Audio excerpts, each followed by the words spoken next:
শান্তি আলোচনা ব্যর্থ হওয়ায় ফের মুখোমুখি অবস্থানে ইরান যুক্তরাষ্ট্র। আজ রাত থেকেই হরমুজ অবরোধের ঘোষণা ট্রাম্পের। সামরিক জাহাজ দেখলে আক্রমণের হুমকি ইরানের।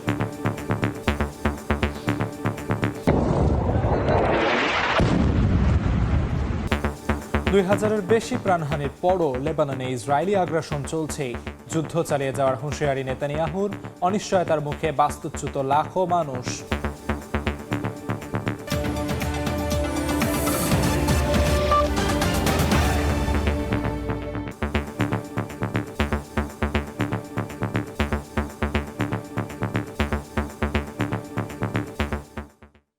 আন্তর্জাতিক সময়ের সঙ্গে আছি আমি আমিরুল ইসলাম আলিফ। শান্তি আলোচনা ব্যর্থ হওয়ার পর হরমুজ প্রণালী অবরোধের ঘোষণা দিয়েছেন মার্কিন প্রেসিডেন্ট। যুক্তরাষ্ট্রের সামরিক বাহিনী জানিয়েছে আজ রাত থেকে ইরানের বন্দরে চলাচলকারী জাহাজ হরমুজ দিয়ে চলাচল করতে পারবে না। তবে কোনো হুমকি ধামকিতেই মাথা নত করা হবে না বলে সাফ জানিয়েছে তেহরান। হরমুজে সামরিক জাহাজ দেখলেই কঠোরভাবে মোকাবেলার হুঁশিয়ারি দিয়েছে আইআরজিসি। আন্তর্জাতিক আইনের প্রতি সম্মান জানালে যুক্তরাষ্ট্রের সঙ্গে চুক্তি সম্ভব বলে মন্তব্য করেছেন ইরানি প্রেসিডেন্ট। হরমুজ প্রণালী ঘিরে মুখোমুখি অবস্থানে যুক্তরাষ্ট্র ও ইরান। তেহরান আত্মসমর্পণ করবে না এমন ঘোষণার পর হরমুজ প্রণালী দিয়ে চলাচল করা সব জাহাজ অবরোধের হুমকি দিয়েছেন মার্কিন প্রেসিডেন্ট ডোনাল্ড ট্রাম্প। ইরানের জ্বালানি অবকাঠামো গুঁড়িয়ে দেওয়ার হুমকিও পুনর্ব্যক্ত করেন তিনি। মার্কিন সামরিক বাহিনীর সেন্ট্রাল কমান্ড জানিয়েছে 13 এপ্রিল থেকে ইরানের ওপর নৌ অবরোধ কার্যকর হবে। ট্রাম্পের ঘোষণা অনুযায়ী এদিন সকাল 10টা থেকে ইরানি বন্দরগুলোতে আসা যাওয়া করা সব ধরনের নৌ চলাচল বন্ধ করে দেয়া হবে। ইরানের বিপ্লবী গার্ড বাহিনী স্পষ্ট হুঁশিয়ারি দিয়েছে হরমুজ প্রণালীর দিকে কোনো সামরিক জাহাজ দেখলেই কঠোর ব্যবস্থা নেওয়া হবে। তবে বেসামরিক জাহাজ চলাচলের জন্য প্রণালী উন্মুক্ত বলে জানিয়েছে আইআরজিসি। কোনো হুমকি ধামকিতেই মাথা নত করা হবে না বলে সাফ জানিয়েছে ইরান। তবে ট্রাম্প প্রশাসন আন্তর্জাতিক আইনের প্রতি সম্মান জানালে যুক্তরাষ্ট্রের সঙ্গে ইরানের চুক্তি অসম্ভব নয় বলে মন্তব্য করেছেন ইরানের প্রেসিডেন্ট মাসুদ পেজেশকিয়ান। রুশ প্রেসিডেন্ট ভ্লাদিমির পুতিনের সঙ্গে ফোনালাপে তিনি এই কথা বলেন। একই সুর মার্কিন ভাইস প্রেসিডেন্ট জেডি ভ্যান্সের কণ্ঠেও। ইরানের সঙ্গে এখনও চুক্তি সম্ভব বলে মনে করেন তিনি। তবে তেহরান পরমাণু কর্মসূচি ছাড়তে রাজি না হওয়ায় একটি চূড়ান্ত প্রস্তাব দিয়ে ইসলামাবাদ ত্যাগ করেন ভ্যান্স। ইরান ও যুক্তরাষ্ট্রের মধ্যে চলমান উত্তেজনার প্রেক্ষাপটে যুদ্ধবিরতির মেয়াদ বাড়ানোর আহ্বান জানিয়েছে ওমান। রোববার সামাজিক যোগাযোগ মাধ্যম এক্সে দেয়া এক পোস্টে ওমানের পররাষ্ট্রমন্ত্রী এই আহ্বান জানান। ওমান দীর্ঘদিন ধরেই ইরান ও যুক্তরাষ্ট্র পারমাণবিক আলোচনায় মধ্যস্থতাকারীর ভূমিকা পালন করে আসছে। এদিকে লেবাননে অব্যাহত রয়েছে ইসরায়েলের হামলা। দক্ষিণাঞ্চলের একাধিক জায়গায় আক্রমণ চালিয়েছে দখলদার বাহিনী। লেবাননে যুদ্ধ চলবে বলে হুঁশিয়ারি দিয়েছেন ইসরায়েলের প্রধানমন্ত্রী বিনিয়ামিন নেতানিয়াহু। অর্জিতা শেহজিন, সময় সংবাদ। ইরানে যুক্তরাষ্ট্র ইসরায়েলের হামলায় নিহতের সংখ্যা ৩,৩৭৫ জনে পৌঁছেছে বলে জানিয়েছে দেশটির রাষ্ট্রীয় বার্তা সংস্থা। রোববার লিগ্যাল মেডিসিন অর্গানাইজেশনের প্রধান এ তথ্য জানান। বৈজ্ঞানিক ও বিশেষায়িত পদ্ধতিতে এই শনাক্তকরণ সম্পন্ন হয়েছে বলেও উল্লেখ করেন তিনি। নিহতদের মধ্যে ২,৮৭৫ জন পুরুষ এবং ৪৯৬ জন নারী। তবে শিশুর সংখ্যা আলাদাভাবে জানানো হয়নি। এদিকে দেশটিতে সংবাদ পরিবেশনে কঠোর বিধিনিষেধ থাকায় আন্তর্জাতিক বার্তা সংস্থাগুলো সরাসরি ঘটনাস্থলে পৌঁছাতে পারছে না। ইরানের দেয়া হতাহতের এই সংখ্যা স্বাধীনভাবে যাচাই করা সম্ভব হয়নি বলে জানিয়েছে আন্তর্জাতিক সংবাদ মাধ্যম।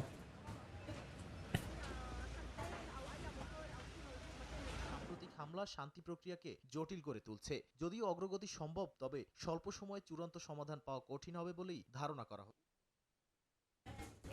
যুদ্ধ বন্ধ নিয়ে অনিশ্চয়তা বাড়ছে লেবাননের বাস্তুচ্যুত বাসিন্দাদের মাঝে। দীর্ঘদিনের সংঘাতের ফলে ইসরায়েল ও লেবানন সরকারের সম্ভাব্য আলোচনাকে তারা সন্দেহের চোখে দেখছেন। এখন পর্যন্ত লেবাননে ইসরায়েলি হামলায় প্রাণ হারিয়েছেন ২,০০০-এর বেশি মানুষ। লেবাননে ইসরায়েলি বাহিনীর বর্বরতায় বাস্তুচ্যুত হয়েছেন হাজারো বাসিন্দা। নিজেদের সর্বস্ব হারিয়ে মাথা গোজার ঠাঁই মিলেছে খোলা আকাশের নিচে। বৈরী আবহাওয়া, জীর্ণ তাঁবুতে দিন পার করছেন ঘরবাড়ি হারানো লেবানিজরা। দেশটিতে হামলা বন্ধে মঙ্গলবার ইসরায়েল ও লেবানন সরকারের মধ্যে সরাসরি আলোচনার কথা রয়েছে। তবে প্রত্যাশিত এই বৈঠক নিয়ে হতাশা প্রকাশ করেছেন বাস্তুচ্যুত লেবানিজরা। আলোচনা সফল হওয়ার সম্ভাবনা মাত্র 10%। এর একটাই কারণ, যুক্তরাষ্ট্র ইসরায়েল প্রতারণামূলক আচরণ করে। যুদ্ধবিরতির আলোচনায় লেবানন অন্তর্ভুক্ত থাকার কথা ছিল, কিন্তু মুহূর্তের মধ্যেই সবকিছু বদলে যায়। তারা লেবাননকে সেই যুদ্ধবিরতির চুক্তি থেকে বাদ দিয়ে দেয়। লেবাননের স্বাস্থ্য মন্ত্রণালয় জানায়, ইসরায়েলি হামলায় দেশটিতে 2000-এর বেশি মানুষ নিহত হয়েছেন, যাদের মধ্যে উল্লেখযোগ্য সংখ্যক নারী, শিশু ও চিকিৎসক রয়েছেন। লেবাননের সশস্ত্র গোষ্ঠী হিজবুল্লাহ বলছে, তারা ইসরায়েলি অবস্থানের বিরুদ্ধে বেশ কয়েকটি সামরিক অভিযান চালিয়েছে। এরই মাঝে পাকিস্তানে যুক্তরাষ্ট্র ইরান শান্তি আলোচনা ব্যর্থতায় রূপ নিয়েছে, যা লেবাননের পরিস্থিতিকে আরও জটিল করে তুলছে। দীর্ঘ আলোচনার পরও যুদ্ধ বন্ধে কোনো সমঝোতা না হওয়ায় মধ্যপ্রাচ্য জুড়ে সংঘাত বাড়তে পারে বলে আশঙ্কা প্রকাশ করেন বিশ্লেষকরা। বরকতুল্লাহ, সময় সংবাদ। ইরানের সঙ্গে যুদ্ধে ইসরায়েলের এ পর্যন্ত প্রায় 35 বিলিয়ন শেকেল বা 1150 কোটি মার্কিন ডলার ব্যয় হয়েছে। ইসরায়েলি অর্থ মন্ত্রণালয়ের এক প্রাথমিক হিসাব থেকে তথ্য জানা গেছে। দেশটির অর্থ মন্ত্রণালয়ের বরাতে টাইমস অব ইসরায়েল জানায়, ইরান ইসরায়েল যুদ্ধে বিশাল অর্থনৈতিক মূল্য চুকাতে হচ্ছে তেল আবিবকে। মোট ব্যয়ের সবচেয়ে বড় অংশ অর্থাৎ প্রায় 2200 কোটি শেকেল খরচ হয়েছে প্রতিরক্ষা ও সামরিক খাতে। এর মধ্যে রয়েছে ইসরায়েলি প্রতিরক্ষা বাহিনী, প্রতিরক্ষা মন্ত্রণালয়, জাতীয় নিরাপত্তা মন্ত্রণালয় ও অন্যান্য নিরাপত্তা সংস্থার ব্যয়। অর্থ মন্ত্রণালয় আরও জানিয়েছে, এই বিপুল অর্থ এরই মধ্যে 2026 সালের রাষ্ট্রীয় বাজেটে প্রতিরক্ষা মন্ত্রণালয়ের ব্যয়ে যুক্ত করা হয়েছে। বিশ্লেষকদের মতে, যুদ্ধ দীর্ঘায়িত হলে ইসরায়েলের অর্থনীতিতে চাপ আরও বাড়বে।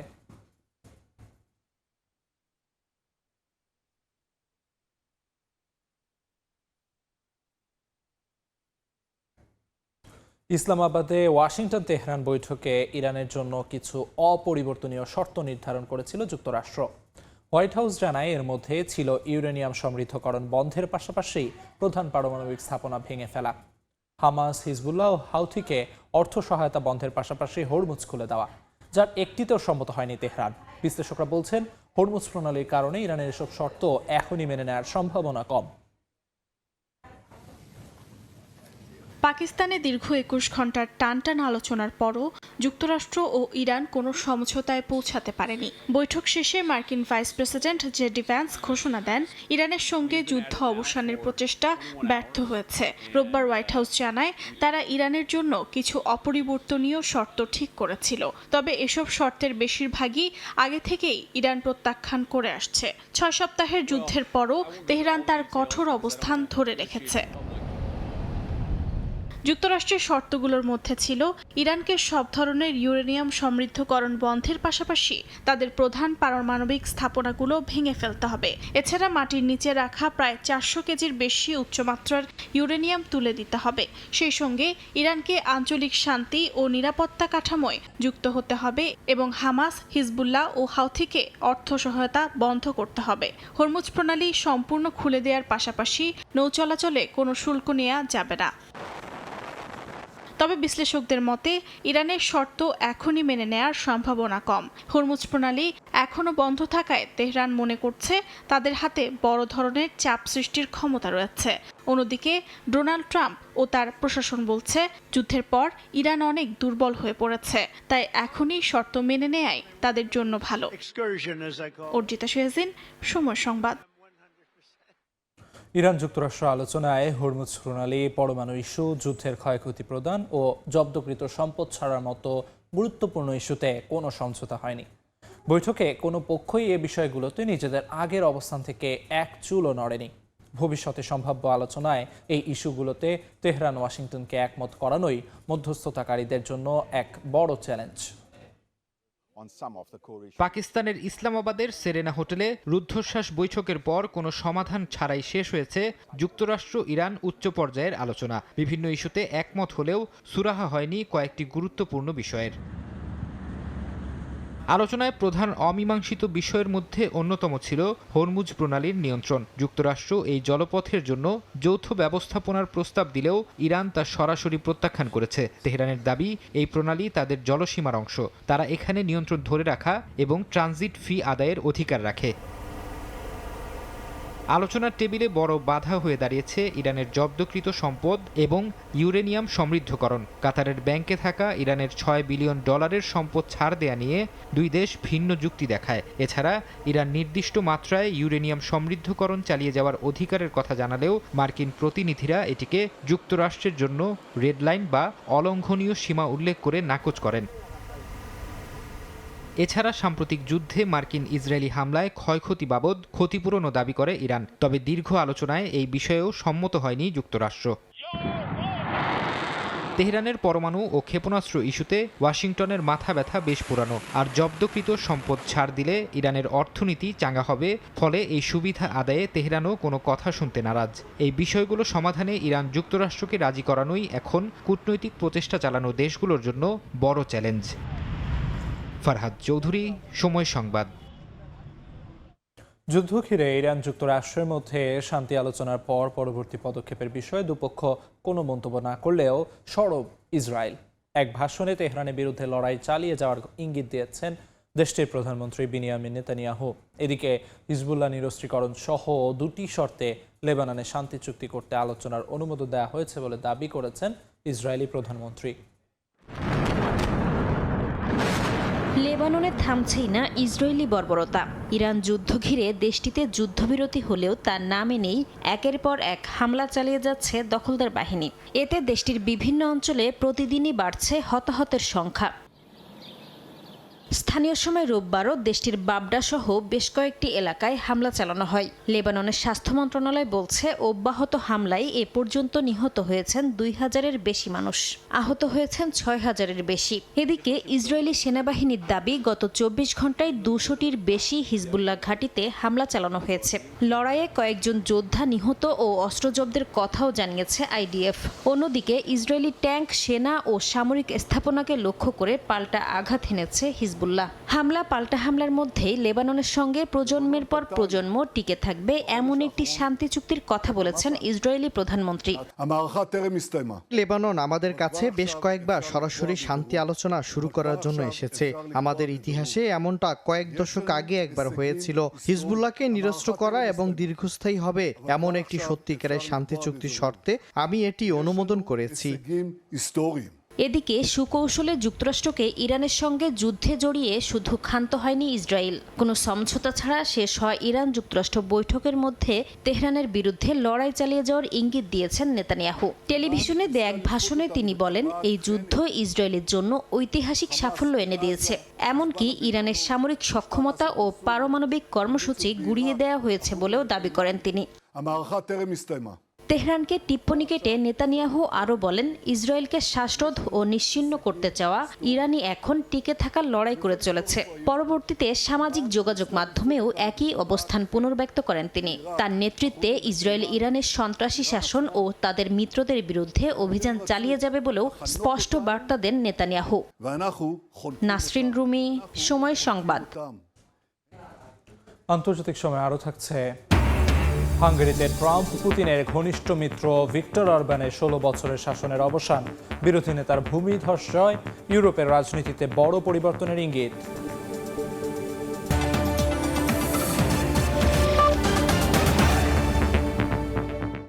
যুক্তরাষ্ট্র ইরানের মধ্যকার ঐতিহাসিক আলোচনা ব্যর্থ হওয়ায় মধ্যপ্রাচ্যে ফের সংঘাতের আশঙ্কা করছেন নিরাপত্তা বিশ্লেষকরা।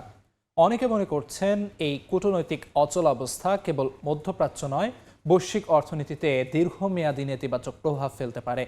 ওয়াশিংটনের কঠোর অবস্থান এবং তেহরানের অনড় মনোভাবের কারণে পারস্য উপসাগরে নতুন করে যুদ্ধের দামামা বাজার ক্ষেত্র তৈরি হয়েছে। ইরান যুক্তরাষ্ট্র বৈঠকের মধ্য দিয়ে মধ্যপ্রাচ্যে সংঘাত বন্ধ হয়ে ফিরবে শান্তি, এমন সম্ভাবনা দেখা দিলেও শেষ পর্যন্ত তা মুখ থুবড়ে পড়েছে। পাকিস্তান থেকে মার্কিন ভাইস প্রেসিডেন্টের দেশে ফিরে যাওয়াকে বিশ্লেষকরা যুদ্ধ বন্ধের কূটনৈতিক পদক্ষেপের জন্য বড় এক ধাক্কা হিসেবে দেখছেন।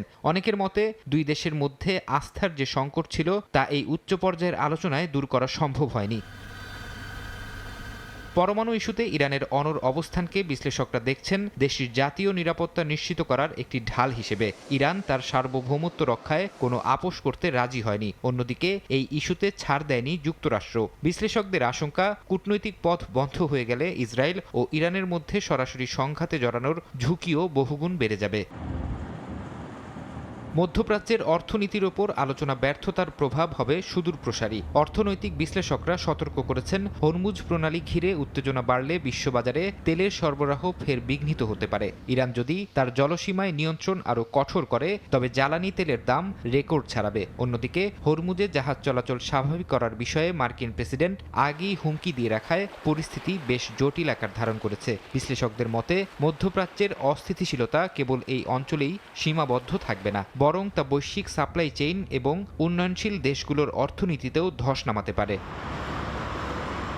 বিশ্লেষকরা মনে করছেন, ট্রাম্প প্রশাসনের সর্বোচ্চ চাপ নীতি ইরানকে আরও রক্ষণশীল করে তুলতে পারে। তবে কেউ কেউ বলছেন, ইরান যুক্তরাষ্ট্রের দীর্ঘদিনের অমীমাংসিত ইস্যু একদিনে সমাধান হওয়ার বিষয় না। এখনও আলোচনার দরজা পুরোপুরি বন্ধ হয়নি বলেও মনে করেন কেউ কেউ।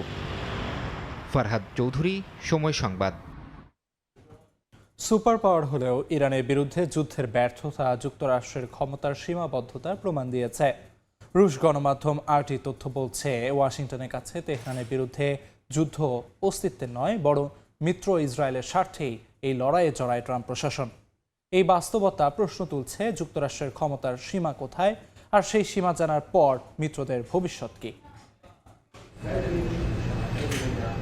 ইসরায়েলের মতো মিত্রদের জন্য নিজেদের ক্ষমতার অপব্যবহার করতে আগ্রহী নয় যুক্তরাষ্ট্র। ইরানের বিরুদ্ধে সংঘাত প্রমাণ করে দিয়েছে, সুপার পাওয়ার হলেও যুক্তরাষ্ট্রের ক্ষমতার সীমা আছে, বিশেষ করে যখন সরাসরি জাতীয় স্বার্থ ঝুঁকিতে নেই। রুশ গণমাধ্যম আরটির তথ্য মতে, তেহরানের প্রতিরোধ ভাঙতে ব্যর্থ হওয়ার পরেই চরম মাত্রার সংঘাত, এমনকি পারমাণবিক ঝুঁকির শঙ্কায় ছিল ওয়াশিংটন। প্রতিবেদনে বিশ্লেষকরা জানান, ইরানের জন্য তুলনামূলকভাবে সুবিধাজনক স্থানে যুদ্ধবিরতি হয়েছে।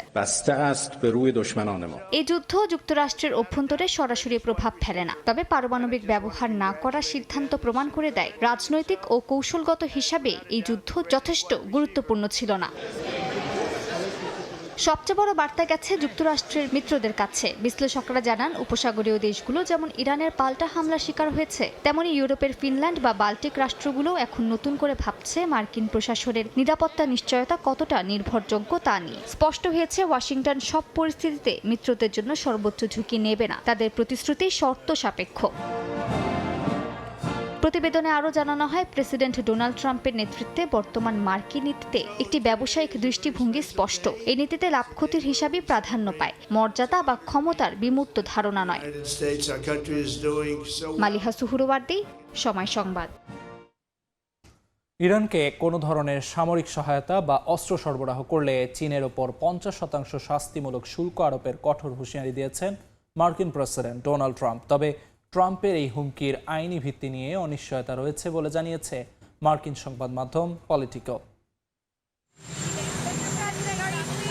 ইরান নিয়ে নতুন করে বাণিজ্য যুদ্ধের হুঁশিয়ারি। স্থানীয় সময় রোববার মার্কিন প্রেসিডেন্ট ডোনাল্ড ট্রাম্প আবারও হুঁশিয়ারি দিয়ে বলেন, ইরানকে সামরিক সহায়তা বা অস্ত্র সরবরাহ করলে সংশ্লিষ্ট দেশের সব পণ্যের ওপর 50% শুল্ক আরোপ করা হবে। বিশেষ করে চীনের দিকে ইঙ্গিত করে এই বার্তা দেন তিনি। ট্রাম্পের দাবি, যুক্তরাষ্ট্রের জাতীয় নিরাপত্তা ঝুঁকিতে ফেলতে পারে এমন কোনো পদক্ষেপ সহ্য করা হবে না।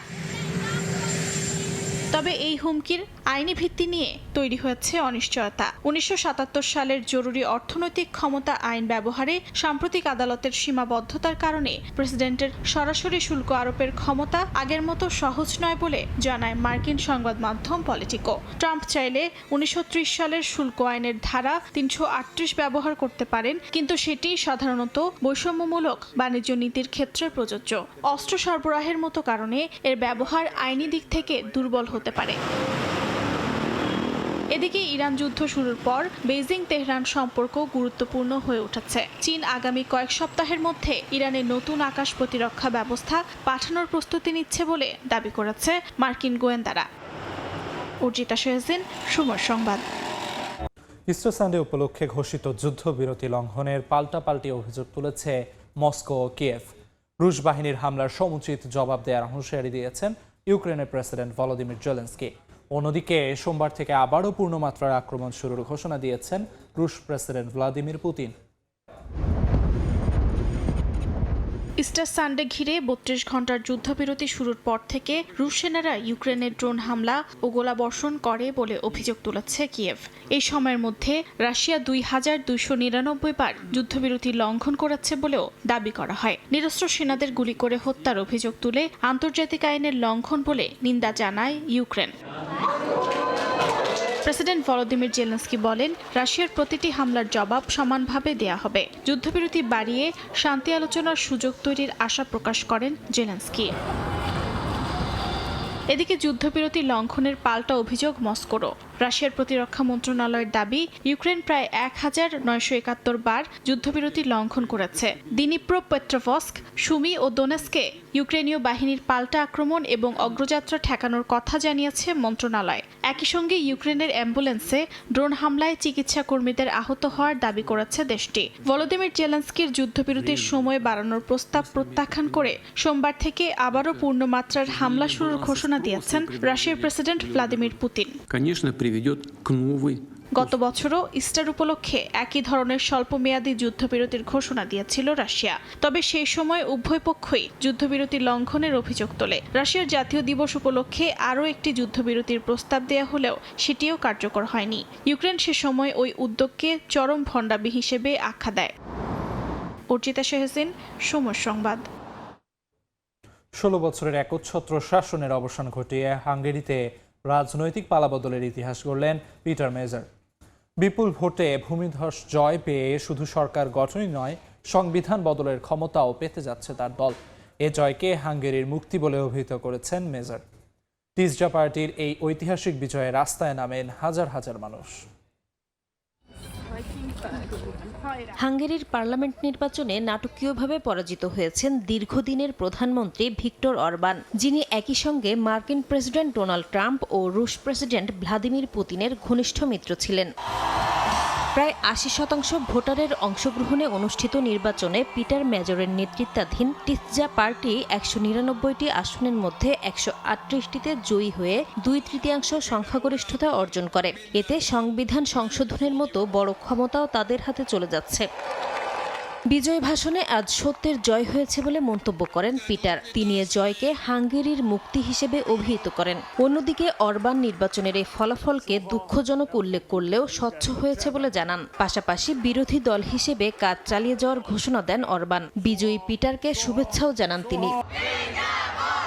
এদিকে দীর্ঘ ১৬ বছরের শাসনের অবসানে হাঙ্গেরিতে ছড়িয়ে পড়েছে উচ্ছ্বাস। তিসজা পার্টির ঐতিহাসিক বিজয়ে রাস্তায় নামেন হাজার হাজার সমর্থক। রাজধানী বুদাপেস্টে উদযাপনে মেতে ওঠেন তারা।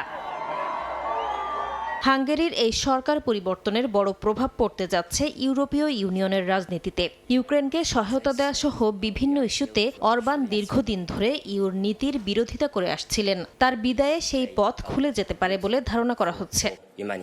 এদিকে ভূরাজনৈতিক দিক থেকেও এটি বড় ধাক্কা হতে পারে রাশিয়ার জন্য। অরবানকে ভ্লাদিমির পুতিনের ঘনিষ্ঠ মিত্র হিসেবে দেখা হতো, ফলে তার বিদায়ে ইউরোপে মস্কোর প্রভাব কমতে পারে। এমনকি মার্কিন রাজনীতিতেও এর প্রভাব পড়তে পারে বলে মনে করছেন বিশ্লেষকরা।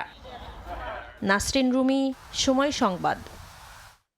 ইরাকে নতুন প্রেসিডেন্ট হিসেবে শপথ নিলেন কুর্দি নেতা নিজার আহমেদি। রোববার বাগদাদে তাকে অভ্যর্থনা জানান বিদায়ী প্রেসিডেন্ট আব্দুল লতিফ রশিদ। শনিবার দেশটির পার্লামেন্টে দ্বিতীয় দফার ভোটাভুটিতে ২২৭ ভোট পেয়ে জয়ী হন আহমেদি। এর মধ্য দিয়ে ইরাকের রাজনৈতিক অচলাবস্থার অবসান ঘটে। Ahmed patriotic union of Kurdistan PUK মনোনীত প্রার্থী। তিনি স্বতন্ত্র প্রার্থী মুথানা আমিন নাদিরকে পরাজিত করেন। নাদের মাত্র ১৫ ভোট পান। ২০০৩ সালে মার্কিন নেতৃত্বাধীন অভিযানে ইরাকি প্রেসিডেন্ট সাদ্দাম হোসেনের ক্ষমতাচ্যুতের পর থেকে এ পর্যন্ত ইরাকের রাষ্ট্রপ্রধান হিসেবে দায়িত্ব নেয়া ষষ্ঠ ব্যক্তি আহমেদি।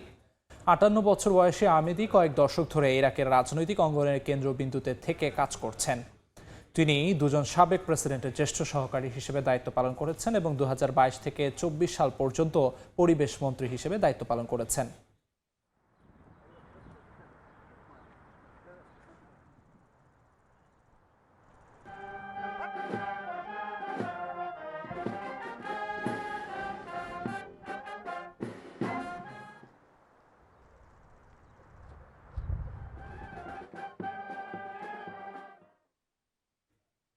আন্তর্জাতিক সময় আরও থাকছে।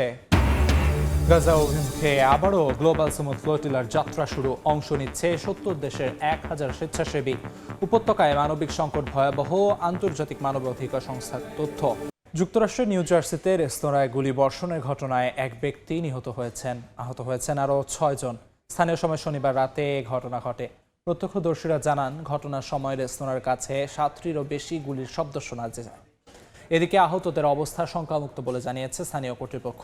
এরই মধ্যে শুরু হয়েছে ঘটনার তদন্ত, তবে এখনও সন্দেহভাজন কাউকে গ্রেফতার করা হয়নি। সাধারণ মানুষের জন্য কোনো হুমকি নেই বলে আশ্বস্ত করেছে পুলিশ।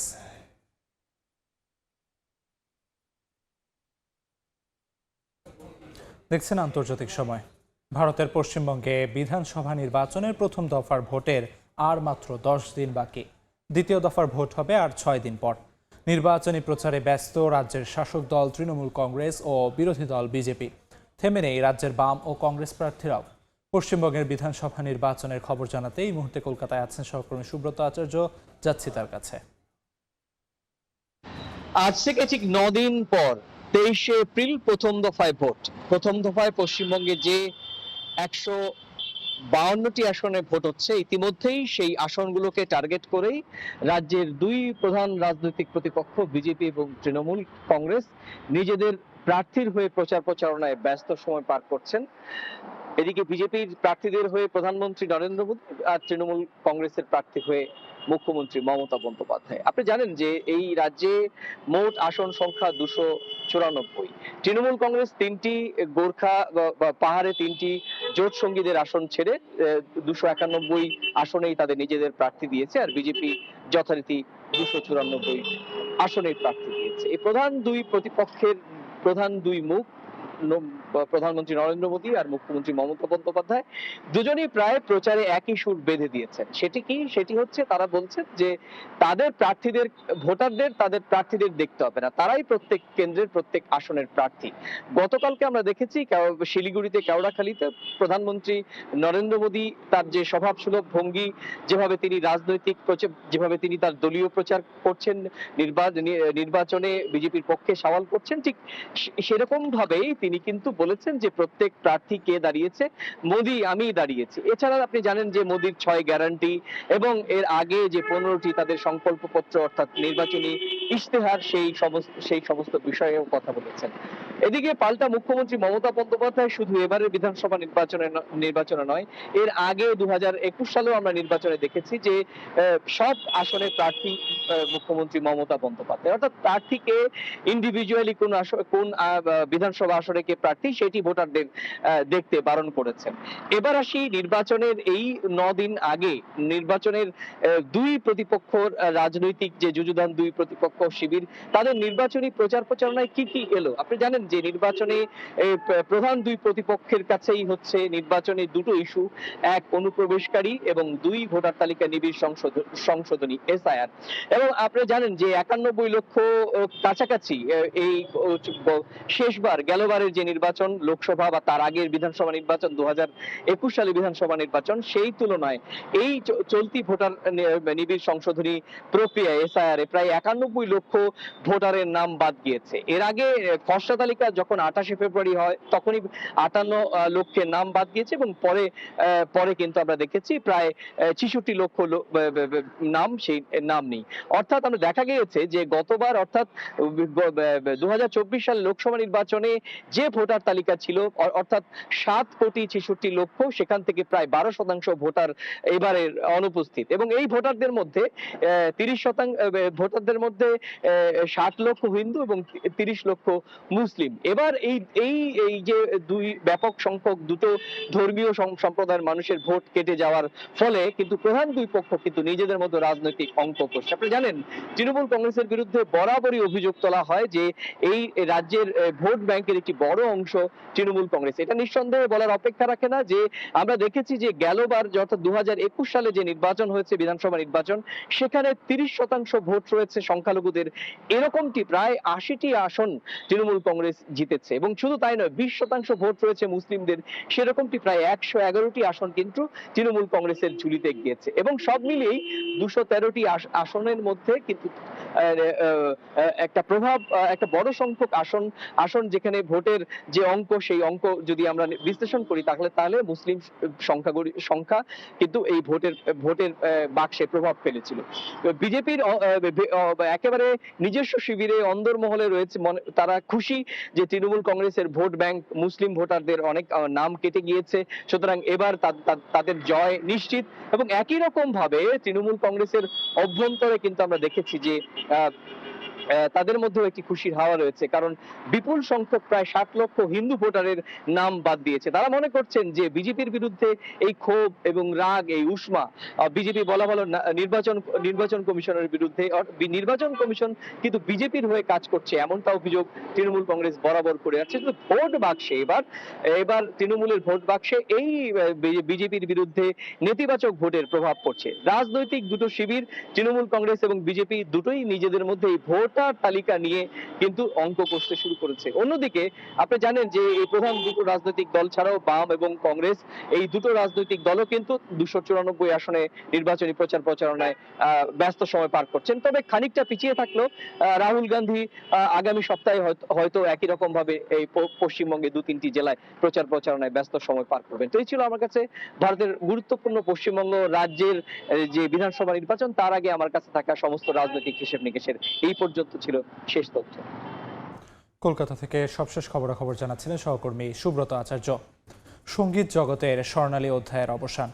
ভারতীয় উপমহাদেশের কিংবদন্তি শিল্পী আশা ভোসলের প্রয়াণে স্তব্ধ সঙ্গীতপ্রেমীরা। শ্বাসনালীতে সংক্রমণ নিয়ে 92 বছর বয়সে শেষ নিঃশ্বাস ত্যাগ করেন তিনি। শোক জানিয়েছেন প্রধানমন্ত্রী নরেন্দ্র মোদী।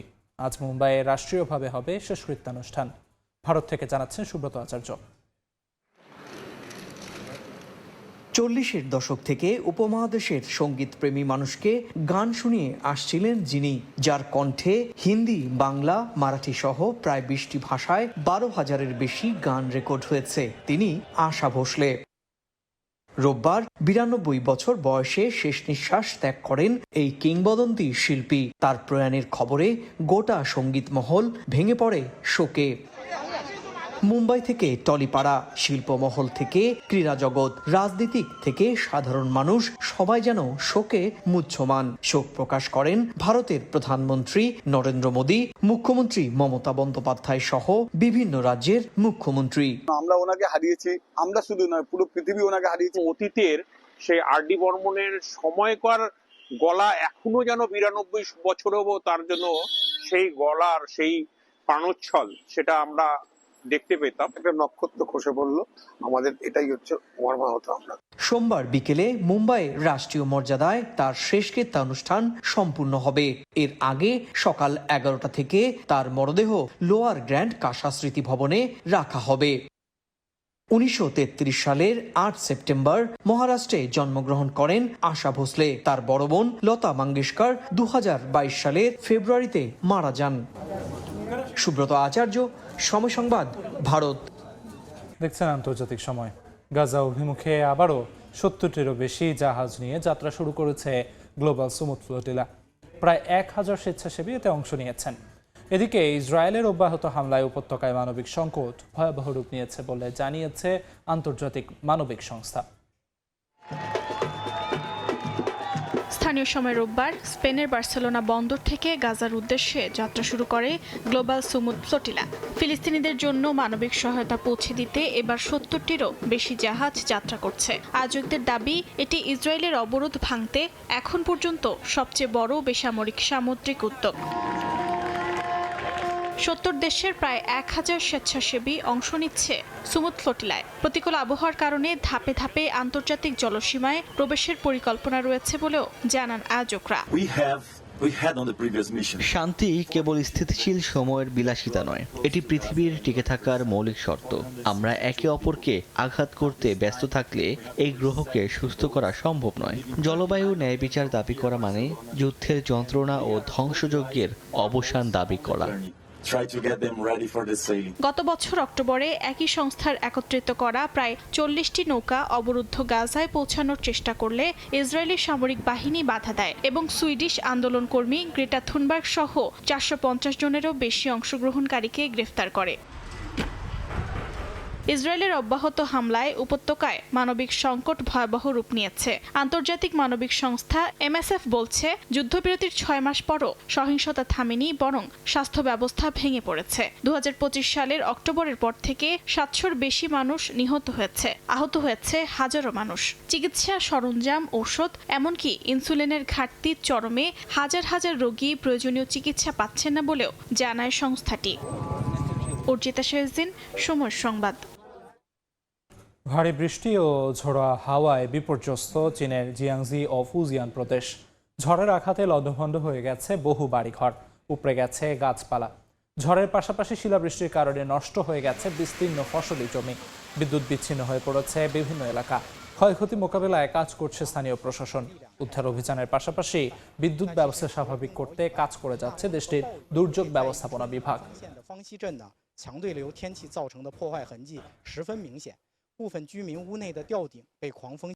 দেখছেন আন্তর্জাতিক সময়।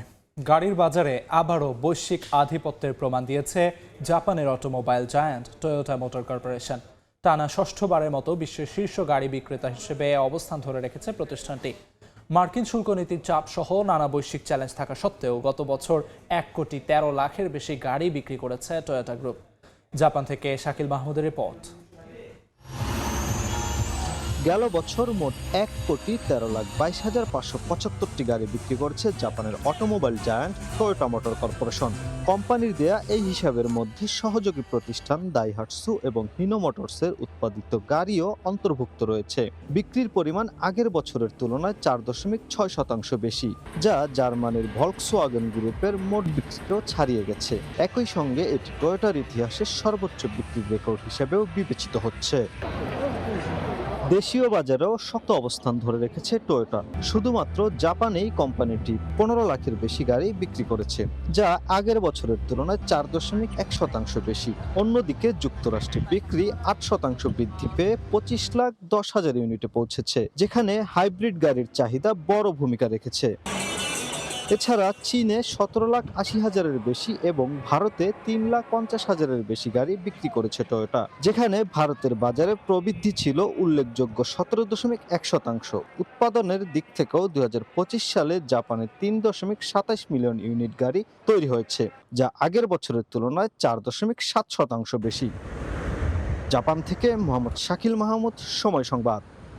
মালয়েশিয়ায় অনিয়মিত বাংলাদেশিদের বৈধ করতে সরকারের উদ্যোগে স্বস্তি প্রকাশ করেছেন প্রবাসীরা। তারা বলছেন, সঠিক চ্যানেলে বৈধ হয়ে কাজ করতে পারলে দেশে রেমিটেন্স প্রবাহে আসবে অভাবনীয় গতি। মালয়েশিয়া থেকে মোহাম্মদ আব্দুল কাদেরের রিপোর্ট। অবশেষে খুলছে মালয়েশিয়ার শ্রমবাজার। এরই মধ্যে কর্মী পাঠানোর প্রক্রিয়ায় আমূল পরিবর্তনে একমত হয়েছে দুই দেশ। এবার অনিয়মিত হয়ে পড়া লাখো বাংলাদেশিকে আইনি বৈধতা দিতে আলোচনা চালিয়ে যাচ্ছে বাংলাদেশ। সময়োপযোগী পদক্ষেপে উচ্ছ্বাস প্রকাশ করেন সাধারণ প্রবাসীরা। বলছেন, সঠিক চ্যানেলে বৈধ হয়ে কাজ করতে পারলে একদিকে তাদের নিরাপত্তা বাড়বে, অন্যদিকে দেশের রেমিটেন্স প্রবাহে আসবে অভাবনীয় গতি।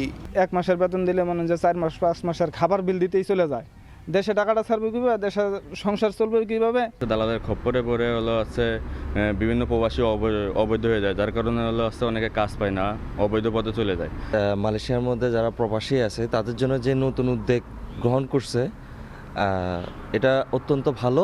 বাংলাদেশ সরকার যে উদ্যোগ নিয়েছে, অনেক স্বস্তি অনুভব করতেছি আমরা।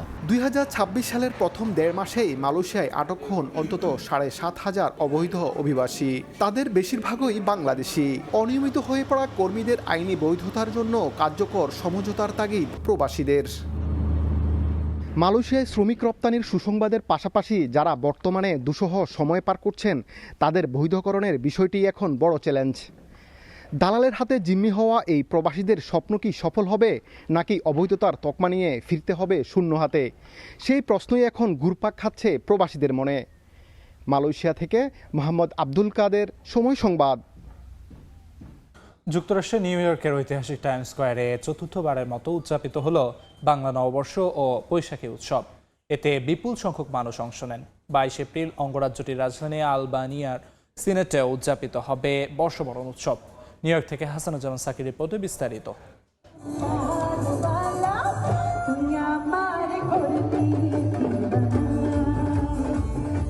বিশ্বের আকর্ষণের প্রতীক নিউ ইয়র্কের ঐতিহাসিক টাইম স্কয়ারে নতুন প্রজন্মের বাংলাদেশিদের মনোমুগ্ধকর পরিবেশনা। চন্দ্রা ব্যানার্জির পরিচালনায় প্রায় 60 জন শিল্পীর নৃত্য মাতিয়ে তোলে দর্শকদের। এনআরবি ওয়ার্ল্ড ওয়াইডের উদ্যোগে সারাদিনের আয়োজনে উপস্থিত ছিলেন অগণিত মানুষ।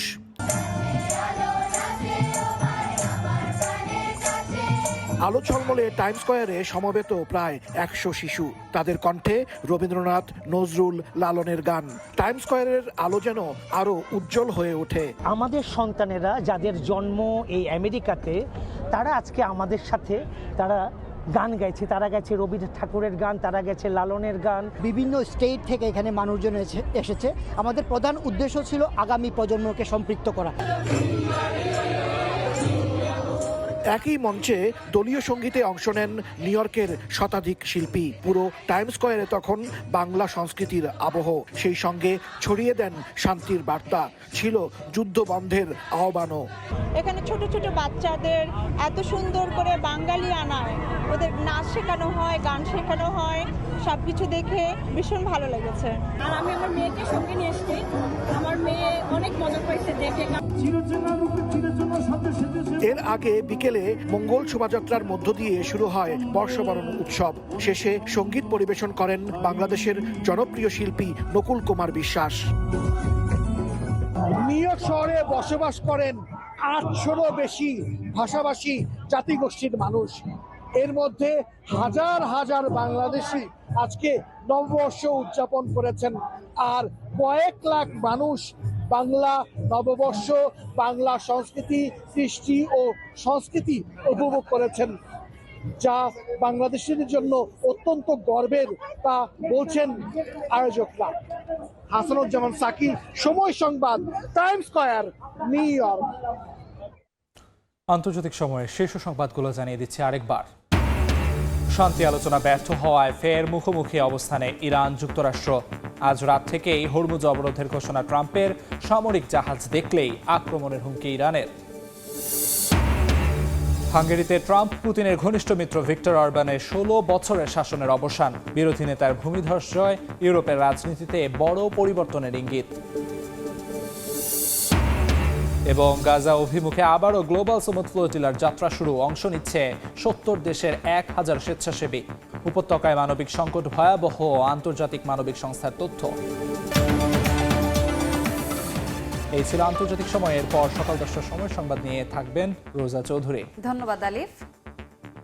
সকাল 10টার সময় সংবাদ নিয়ে আসছি কিছুক্ষণ পর, সঙ্গে থাকুন সময়ের।